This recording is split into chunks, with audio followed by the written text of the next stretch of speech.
Hi అందరికీ, నేను మీ శ్రావణి. అందరూ కుశలమా? Welcome to ARS home. ఈరోజు వీడియో వచ్చేటప్పటికి రథసప్తమి రోజు వ్లాగ్ అనేది మీతో షేర్ చేయబోతున్నాను. వీడియో ఎక్కడ స్కిప్ చేయకుండా ఎండ్ వరకు చూడాలని మనస్ఫూర్తిగా కోరుకుంటున్నాను. అదేవిధంగా నా ఛానల్ ఎవరైనా ఫస్ట్ టైం చూసినట్లే ప్లీజ్ లైక్ చేయండి, సబ్స్క్రైబ్ చేయండి, షేర్ చేయండి. ఇంకా మార్నింగ్ అయితే దాత్విక్ వెళ్ళిన దగ్గర నుంచి అయితే నేను స్టార్ట్ చేశానండి పూజ చేయడం. ఇంకా ముందుగా అయితే పొంగలి చేస్తున్నాను. ఆవు పాలతో పొంగలి చేయాలి ఈరోజు సూర్యదేవ్ భగవానికి, అందుకని ఆ విధంగా అయితే పొంగలి చేశాను. బయట ముగ్గు కూడా ఆ విధంగా పెట్టాను. అసలు యాక్చువల్గా సూర్యకిరణాలు ఎక్కడ పడితే అక్కడే దీపం పెట్టాలంట సూర్య భగవానుడికి.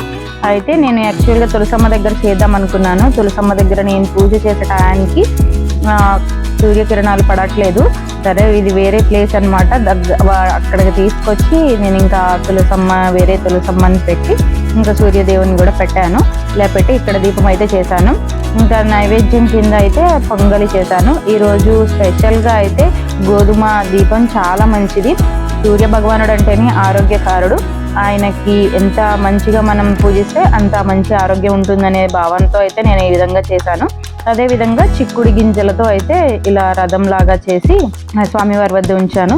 కింద సూర్య భగవానుడిలాగా కొంచెం అంటే వేసాను అనమాట, చందనం కుంకుమతో.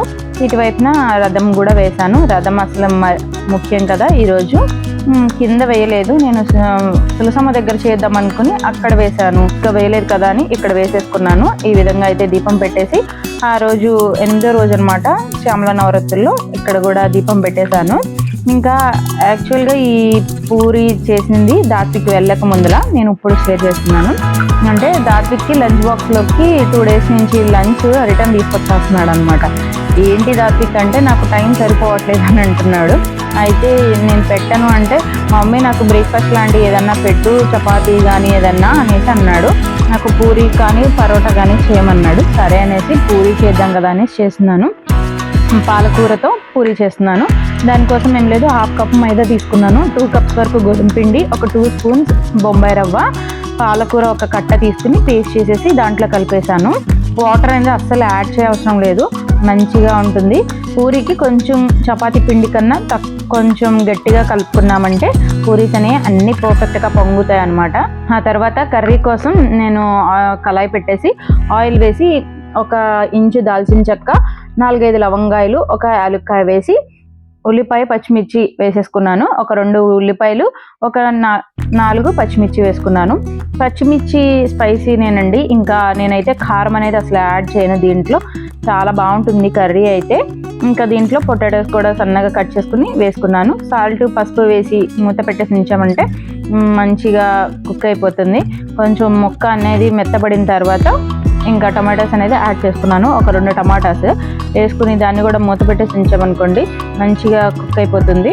ఆ తర్వాత నేను దీంట్లోకి గోధుమ పిండి ఒకసారి, శనగపిండి ఒకసారి అలా వేస్తాను. ఈ లోపల పక్కనైతే గోధుమ పిండిలో పసుపు వేసి కలిపేసి పక్కన పెట్టుకున్నాను. శనగపిండి మళ్ళీ లంచ్ బాక్స్లో ప్యాక్ చేసినప్పుడు స్మెల్ ఏమైనా వస్తుందేమో అనే ఇదితో అనమాట. ఇంకా ఇక్కడైతే దీనికి కొంచెం లూజ్గానే ఉండాలి కదా, 1 లీటర్ వరకు వాటర్ అయితే యాడ్ చేస్తున్నాను. అది బాయిల్ అయ్యే లోపల పక్కన పూరీస్ కూడా చేసేసుకుంటున్నాను. ఇంకా మార్నింగ్ అంటేనే ఫాస్ట్గా కదా, వాడికి ఇంకా బ్రేక్ఫాస్ట్కి వచ్చేటప్పటికి బ్రెడ్ని అయితే బటర్లో ఫ్రై చేసేసి పెట్టాను. అలాగే పాలు ఇచ్చేసాను అనమాట. ఇంకా జ్యూసెస్ అనేవి స్టార్ట్ చేస్తాను. ఇంకా పూరీస్ అయితే పర్ఫెక్ట్గా పొంగుతున్నాయి, చూసారు కదా. ఇంకా ఇక్కడైతే ఇది కొంచెం బాగా మరిగిన తర్వాత కలిపి పక్కన పెట్టుకున్న గోధుమ పిండి ఆ వాటర్ అనేది దీంట్లో యాడ్ చేసేసుకుని టేస్ట్కి తగినంత సాల్ట్ వేసుకుంటే అంతేనండి, కర్రీ అయితే రెడీ అయిపోతుంది. ఫైనల్లో కొత్తిమీర వేయడం చూపించలేదు, కొత్తిమీర కూడా వేసుకోవాలి. అంటే మార్నింగ్ టైం కదా, కొంచెం ఫాస్ట్గా చేసేసాను అనమాట. షూట్ చేస్తూ నేను చేయడం అనేది కొంచెం కష్టమైంది, అందువల్ల పర్ఫెక్ట్గా చూపించలేదు. ఇంకా ఈ విధంగా అయితే కలిపేసి మనం ఉంచామనుకోండి, లో ఫ్లేమ్లో పెట్టేసి మూత పెట్టేస్తే మంచిగా కుక్ అవుతుందండి. ఇదే ఇంకా చిక్కబడనడం అనేది ఉండదు, అదే లెవెల్లో ఉంటుందన్నమాట. ఇంకా వాడికైతే ఆ విధంగా లంచ్ బాక్స్లోకి ప్యాక్ చేసేస్తున్నాను. పూరి అంటే దాత్విక్ చాలా బాగా ఇష్టంగా తింటాడు. దాత్విక్ ఏంటి హద్విక్ ఇద్దరూ తింటారనమాట. చపాతీ కన్నా ఎక్కువగా పూరినే ఇష్టపడతారు. పూరి ఆయిల్ ఫుడ్ అని నేను ఎక్కువగా ప్రిఫర్ చేయను అనమాట. ఇంకా ఇదేనండి ఈరోజు వీడియో అయితే. ఈ వీడియో మీకు నచ్చింది అనుకుంటున్నాను. నచ్చితే మాత్రం ప్లీజ్ లైక్ చేయండి, సబ్స్క్రైబ్ చేయండి, షేర్ చేయండి. ఇంకో మంచి వీడియోతో అయితే మళ్ళీ మీ ముందుంటాను. Thank you for watching.